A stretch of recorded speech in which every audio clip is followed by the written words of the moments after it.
Evening all, welcome back to Space Engineers. Right, what we're going to do here today is continue our retrofit stroke repair of the mighty SquadB flagship. And yeah, it's not going too badly actually. We've got a lot of the the original damage repaired.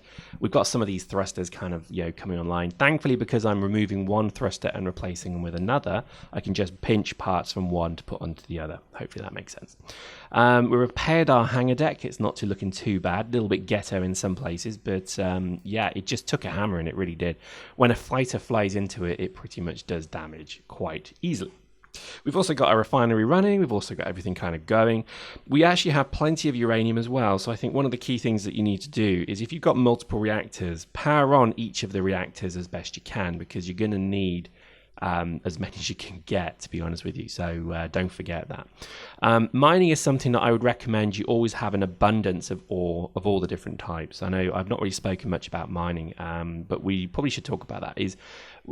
For example, here we go. A reactor, or rather a thruster of this size is vast. You can see there's many thousands of parts in this. And as you can see, just moving the parts from one to the other takes multiple trips back and forward. So as we come to this, there's nothing in here. So as we start to grind away the previous one, look at my volume on the bottom left. That starts to increase because you start to take components. So that's literally gone straight up because there's thousands of components in that. And then all we do is we just weld them very quickly and we drop them in. So I just literally press the button and that drops all of the components in. So a little bit of back and forward. Again, a little bit Minecraft-y, don't you think? But as long as you don't mind doing it, it's just one of these things you got to do. If you have a higher cargo capacity as well, it makes life a lot easier. And we have actually kind of gone back again on one of our little promises we wouldn't do. We would always run realistic, not ×3 and not ×10. Well, we kind of said it. Well, I kind of said it to ×3 just because I didn't really have the time to wait. Last time, it took me all day to refine the material I needed for a reactor. All day. So I'm not going to hang around and do that this time. So I've just set it to +3, okay, or ×3, just so it does things a little bit quicker. Okay, so that means I have a larger cargo bay, cargo hold on my suit, if that makes sense, a larger inventory. And it just makes this kind of job a lot easier. So all we're doing is we're just moving from one to the other, and then eventually we can then build this thing through. It's probably worth noticing that that is actually how it's designed to work. It's quite nice that you don't have to, carry all the parts on you. You basically load the frame with all of the parts you need for the build, and then you just finish it with the welding torch. I like that. Makes a lot of sense to do it that way, and it just, I guess, it's just good. It's good game design because you never have an inventory large enough to build it with the stuff in your inventory. Okay, so it's all about a construction site. You place the materials where you need them to be placed, or rather built, and then you build it in one go. So that is pretty good stuff.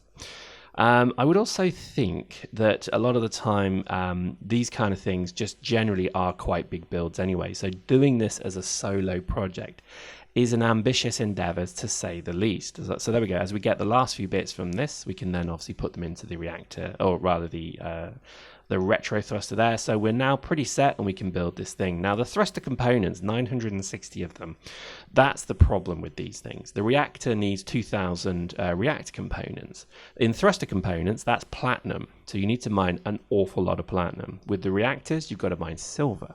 So you start to kind of understand what needs what and what goes where and that kind of thing. So eventually you kind of get comfortable with how this works. So don't worry too much if it looks a bit overwhelming at the moment. It certainly isn't.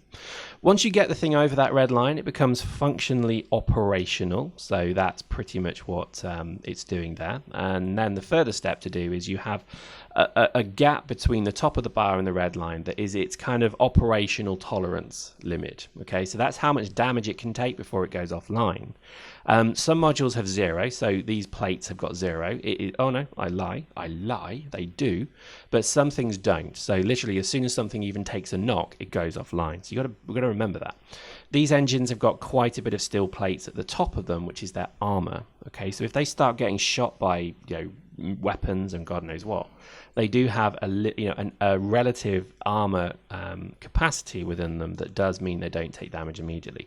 However, I would highly recommend that you encase critical systems with either light armor blocks or if you can't afford heavy armor blocks. Okay, so I honestly would do that.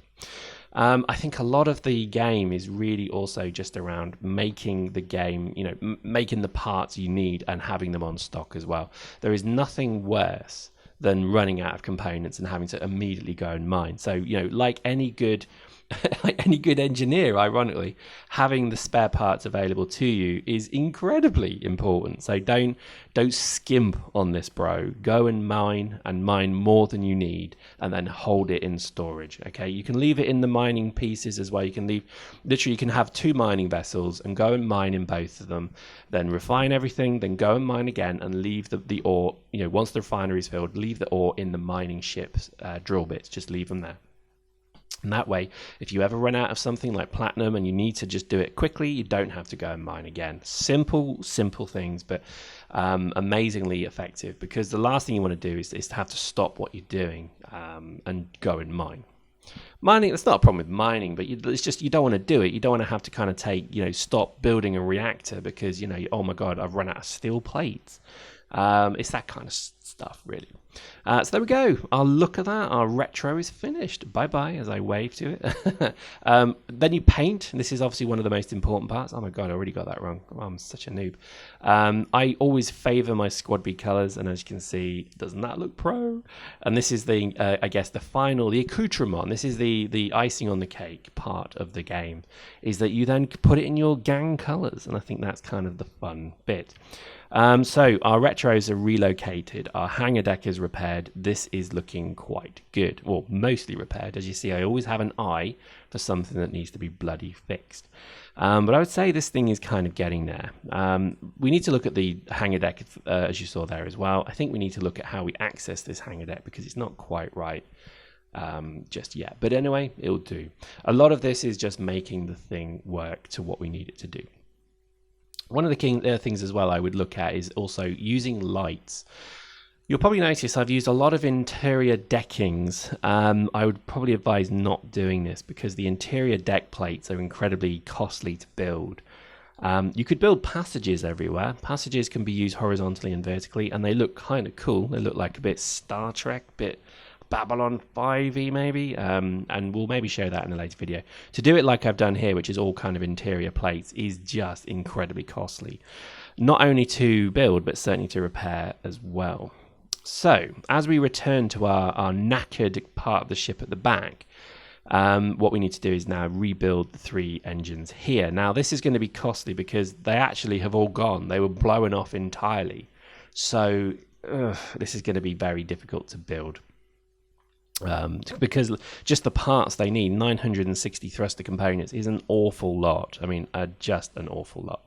So I'm not looking forward to doing that. As you see, we then have to build 3 of them as well. Now, luckily, these retros we've got here as well, we can grind these away and use the parts on these in the engine. So hopefully that makes sense because, again, you don't need hundreds of engines. You really don't. You need good thrust forward, as all the ladies will say.